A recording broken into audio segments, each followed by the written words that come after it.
Halo semuanya, balik lagi sama gua Amin di YouTube channel gua Amin Away Daily Ride. Kali ini gue lagi ada di sekitaran Tanah Kusir, Jakarta Selatan. Pagi-pagi mau berangkat kerja ya kan. Aduh, jam gue ngaco lagi, gue nggak bisa ngelihat jam di speedometer gue, belum gue setting jamnya ke waktu yang bener. Sekarang jam 8 kurang 10 menit. Dari semalam hujan mulu, nggak, lebih tepatnya dari 2 hari kemarin hujan mulu berturut-turut, bener-bener hujan terus, nggak cerah-cerah. Gue nggak tahu ada apa, tapi harusnya sekarang kan musim panas ya, bukan musim hujan. Harusnya sekarang tuh musim panas, musim hujan nanti gitu, sekitaran akhir tahun sampai awal tahun gitu kan. Nah, jadi di setelah perjalanan gue menuju kantor, hal ini gue bakal ngebahas tentang lebih tepatnya ngelanjutin tentang pembahasan gue mengenai modif motor, karena sebelumnya gue udah bikin episode modif motor 2 biji kalau nggak salah, yang basic, yang medium. Nah sekarang untuk menutup seri modif motor, gue bakal ngebahas ini dengan level yang ketiga atau level advance dari gue. Nah, buat kalian-kalian yang mungkin butuh rekomendasi atau butuh saran dari gue, kalian bisa komen di kolom komentar di bawah, mau nanyain apapun bisa juga. Nah, jadi yang pertama adalah yes, gue sangat menyarankan kalian di mode advance ini untuk kalian ganti suspensi kalian ya kan. Karena menurut gue enak enggaknya motor itu bergantung pada suspensinya, bukan kenceng atau enggaknya motor tersebut gitu kan. Nah, jadi kalau misalkan orang lain pinjam motor lo atau nyobain motor lo dan dia ngomong, wih motornya enak gitu kan. Nah, dalam arti enak itu mungkin banyak penjelasannya, tapi kalau menurut gua lebih besar poinnya itu di suspensinya. Misalkan ketika jalanan lurus motor kalian nggak bumpy, ketika jalannya bergelombang motor kalian nggak goyang-goyang, ketika menghajar polusi tidur motor kalian nggak terlalu yang gimana-gimana. Nah, itu dalam konteks handling ya, itu enak. Nah, gue menyarankan kalian untuk mengganti suspensi kalian ke yang lebih advance dari biasanya gitu kan. Apalagi buat kalian-kalian yang kiranya berat badannya itu melebihi dari berat badan normal, no offense ya, tapi ini untuk pembelajaran aja. Jadi ketika kalian berat badan itu melebihi berat badan normal gitu kan, pasti suspensi kalian atau shock kalian tuh berusaha lebih keras lagi untuk mengenali berat badan kalian. Dan nggak semua pabrikan motor itu dia mengeluarkan motor dengan settingan suspensi yang bisa di-adjust atau diatur gitu kan, kecuali di moge-moge kelas atas lah ya. Jadi mereka itu mengadjust suspensinya itu sesuai dengan rata-rata berat badan orang. Kalau berat badan kalian adalah di luar rata-rata tersebut, mungkin harus ditambahkan suspensi yang lebih bagus lagi untuk kalian bisa menikmati motor tersebut ya, kurang lebihnya gitu lah ya. Tapi kalau kalian ya cuma motoran buat sekedar jalan pulang atau ke kantor dan segala macam, kalian nggak butuh yang namanya feel-nya suspensi gitu kan, karena kalian butuhnya adalah untuk mengantarkan motor tuh hanya sekedar alat untuk mengantarkan kalian dari poin A ke poin B. Tapi beda cerita kalau kalian adalah hobi. Kalau kalian hobi akan sesuatu termasuk motor, secuil apapun yang kalian rasakan di atas motor, kalian pasti bakal bener-bener notice atau bener-bener merasakannya. Jadi itu saran gue. Nah, coba ganti suspensi kalian ke yang lebih advance. Biasanya ada beberapa merek suspensi, seperti RCB juga ada, ATC ada, TDR ada, terus Hyper Pro ada, apalagi ya, Ohlins yang paling sering bermunculan adalah Ohlins juga ada. Terus apa sih yang dari Jepang tuh, dari Thailand ya, ISS juga ada. Itu beberapa merek suspensi yang coba kalian harus lirik. Dan biasanya untuk suspensi advance tersebut itu ada 3 settingan, yang dimana ada preload itu dimana kalau nggak salah kalian bisa, kalau gua nggak salah tolong kalian tulis kolom komentar kalian di bawah ya, koreksi gua kalau gua salah, betul banget ngomongnya. Nah, jadi yang pertama adalah preload itu dimana fungsinya si suspensi ini mengejas seberapa berat beban ketika belum dinaiki dan setelah dinaiki gitu. Jadi ini sangat penting buat teman-teman tadi barusan yang berat badannya terlalu over atau mungkin terlalu ringan juga. Kayaknya kalau terlalu ringan normal deh. Maksud gua nggak yang harus di-adjust banget gitu kan. Karena kalau terlalu berat baru kalian bisa adjust gitu kan. Nah, ini namanya preload yang pertama. Nah, ini untuk mengejas beban benda atau beban berat sebelum suspensi ini kenakan beban gitu kan. Nah, namanya preload. Nah, yang kedua ada yang namanya compression. Compression ini dimana ketika apa namanya, si shock ini ditekan ke bawah itu akan menekannya, ada hitungannya juga, namanya compression. Dan yang ketiga adalah rebound. Nah, rebound ini adalah ketika dimana dari tahap compression tadi shock itu ditekan ke bawah dan dipentalkan lagi ke atas, itu namanya rebound.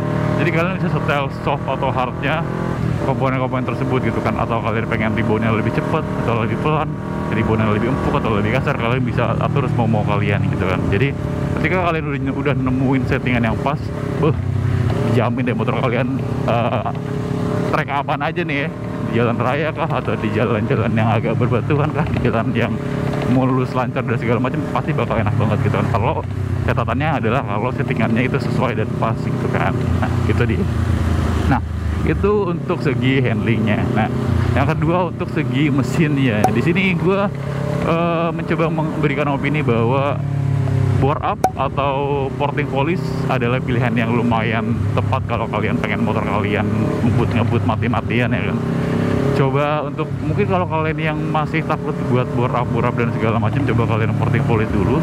Nah, untuk porting polish sendiri penjelasannya ada di sini ya, kurang lebih ya. Nah, jadi kalau setahu gue adalah dia adalah memperbesar saluran intake dan outtake, in dan out dari mesin kalian. Jadi dimana bahan bakar sama udara yang masuk akan datang lebih banyak lagi volumenya gitu kan. Dia menambah volumetric udara dan bahan bakar lah, gampangnya gitu. Nah, ketika kalian porting polish motor kalian, pasti performanya bakal meningkat nih, karena kan saluran udaranya juga lebih besar daripada sebelumnya, dan biasanya dibutuhkan juga filter udara yang lebih longgar daripada sebelumnya, dan kalian juga diwajibkan atau diharuskan buat revamp ecu ataupun beli ecu racing setelah kalian porting polish gitu, karena untuk mendongkrak performanya lebih tinggi lagi gitu. Nah, itu solusi gue buat kalian yang kayaknya takut buat bore up dan segala macam. Karena kan kalau menurut gue pribadi juga, gue masih dalam tahap yang dimana gue takut buat bore up motor gitu kan. Karena menurut gue komponen yang sangat krusial untuk mengubah blok dan piston dan kitnya segala macam. Kalau salah perhitungan sedikit, motor kalian bakal jadi nggak enak, atau lifetime atau durabilitas mesin motor kalian jadi nggak bakal lama. Tapi ya memang itu resikonya ketika kalian pengen motor kalian menjadi kencang, top performa dengan spesifikasi yang ibaratnya di kelas 250 cc, nggak kalian pengen motor jadi yang paling kencang, ya gue nggak bisa memungkiri bahwa durabilitas mesin bakal diturunkan gitu kan, karena kalian ngincer performanya. Ya sama aja kayak segitiga gitu. Jadi kalian kalau ada yang mau dinaikin, pasti ada yang turun juga. Nggak menutup kemungkinan bakal seperti itu. Nah, itu dari segi mesinnya. Coba kalian pikirin buat bore up ataupun bore up, stroke up, ataupun kalian porting polish motor kalian gitu. Nah, balik lagi ke sisi handling, karena menurut gua motor kencang itu nggak penting, motor enak dan nyaman itu adalah yang utama menurut gua. Coba kalian pikirin buat pasang ini, steering damper nih. Coba kalian buat pikirin, atau kalian coba cari dulu feel-nya, atau mungkin teman kalian ada yang punya steering damper di motornya. Coba kalian cek, kalian pakai, sesignifikan apa sih perubahannya ketika kalian nggak pakai dan pakai steering damper gitu kan. Kalau menurut gue ini sangat berfungsi dan sangat menyenangkan, karena feel kalian itu jadi lebih enak di atas motor, dan stang pun jadi lebih stabil ketika kalian mau belok, ketika kalian pengen rebah, ketika kalian pengen berada di situasi yang kiranya sulit buat bergerak. Ini tuh feelnya enak banget, feel empuk banget. Jadi handlingnya jadi makin enak gitu kan kalau lu pakai steering damper. Coba kalian cari steering damper yang nggak terlalu mahal dan nggak terlalu murah juga gitu kan. Ada beberapa brand di luar sana yang jual steering damper yang lumayan worth it juga gitu kan. Tapi kalau kalian pengen yang lebih advance, kalian bisa pakai Hyperpro kayak gua, Hyperpro ataupun Ohlins ataupun TDR juga lumayan worth it, ataupun ISS juga udah bagus, pakai banget gitu kan. Jadi ya gitu-gitulah. Tapi masalahnya adalah nggak semua motor itu ada bracket steering dampernya gitu kan, karena ini gua aja steering dampernya dibikin sama third party gitu kan, apa sih namanya, pihak ketiga atau apa sih, gue lupa deh namanya. Jadi bukan dari Honda resminya, tapi memang Honda resminya dia sudah menyiapkan seperti baut dudukan untuk pasang steering damper, tapi dia nggak mengeluarkan bracketnya dan nggak resmi juga.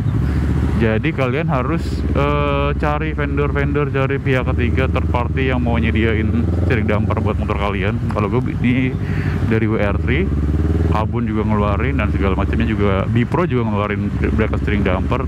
Tapi kalau misalkan motor kalian itu memang tidak ada yang ngejual bracket steering dampernya, kalian bisa custom di abang-abang tukang CNC. Kalian coba bikin modelingnya sendiri. Gue juga gak begitu paham. Bikin modelingnya sendiri, coba kalian bikin steering dampernya buat motor kalian gitu. Biasanya buat matic sih memang nggak ada itu ya, nggak ada susah buat dipasangin steering damper gitu. Kecuali motor-motor sport, motor-motor nekat baru dia aman buat dipakein steering damper gitu kan. Nah, jadi gitu aja sih. Feel-nya itu enak banget kalau menurut gua, sangat-sangat worth it buat dipakai. Apalagi ketika kalian belok-belokan atau kalian rebah gitu, jadi stang tuh nggak ngebuang dan segala macem. Kalian masih tetap online di posisinya. Jadi sangat-sangat berguna menurut gua Hyper Pro. Enggak Hyper Pro-nya sebenarnya, steering dampernya sebenarnya ya. Aduh, lampu merah lagi. Ini biasanya kalau gue lagi di posisi di sini lampu merahnya agak lama nih. Kecuali gue agak di belakang tadi, mungkin lampu merahnya bisa lebih cepat. Gerimis-gerimis, semoga footage-nya masih aman di kamera gue dan terdeliver dengan baik di video kalian. Gue ngerinya kalau hujan tuh bukan kenapa-napa ya. Gue ngerinya tuh kalau misalkan blurry aja karena kena air, karena kena embun dan segala macam. Gue nggak takut kamera gue basah. Ya gue percaya lah sama GoPro, dia waterproof dan dia bagus, sudah tersertifikasi dan segala macam. Harusnya ini bagus dan tidak mengecewakan, harusnya ya. I don't know apakah gue bisa belok. Gue sudah ngambil paling kanan, terus gue mau ngambil yang paling kiri, apa gue akan ditampol? Wow, sorry guys, seperti gue melanggar lampu merah. Jangan ditiru. Nah, jadi poin yang ketiga udah di steering damper gitu kan. Nah, poin yang terakhir mau gue sampaikan adalah coba kalian, gue lebih fokus di handling ya. Coba kalian untuk memikirkan untuk ganti stang kalian. Yes, gue ganti stang merek Bipro. Nah, jadi sebenarnya ini bukan hal-hal yang major banget dan bukan hal-hal yang gimana-gimana. Kalian pakai stang standar pun kalian masih oke gitu kan. Tapi kalau menurut gua ada yang berbeda ketika kalian pakai stang aftermarket atau stang di luar stang standar kalian. Walaupun memang Honda ataupun motor-motor lain ketika memproduksi motor itu sudah memperhitungkan jarak stangnya, lebar stangnya, terus posisi kita duduk segala macam, tapi stang Bipro ini sangat-sangat menurut gua sangat-sangat enak dan sangat-sangat pas banget di badan gua. Terlalu nunduk enggak, terlalu tinggi enggak, tapi posisinya tuh nempel banget dan siku gua tuh pas banget gitu. Kalau stang standarnya CBR tuh kayak agak sedikit mekar, jadi gua harus sedikit tangan gua sedikit ngebuka. Nyaman juga, stang Honda nyaman juga, tapi setelah gue pakai Bipro ternyata kenyamanan Bipro tuh lebih lagi daripada Honda. Itu feel dari gue ya, mungkin subjektif karena setiap orang beda-beda. Setiap orang tinggi badannya beda, terus panjang tangannya beda, posisi punggungnya juga tingginya beda. Jadi ketika gue bilang enak, belum tentu di kalian tuh enak juga gitu. Tapi buat rata-rata tinggi badan orang Indonesia sih harusnya stang ini Bipro ini enak ya, enak, nyaman dan nggak terlalu pegel juga, dan posisinya juga enak. Kalau mau nunduk dan mau belok tuh biasanya lebih, nggak bisa dijelaskan pakai kata-kata, tapi feelnya tuh enak banget menurut gue. Oh, wow.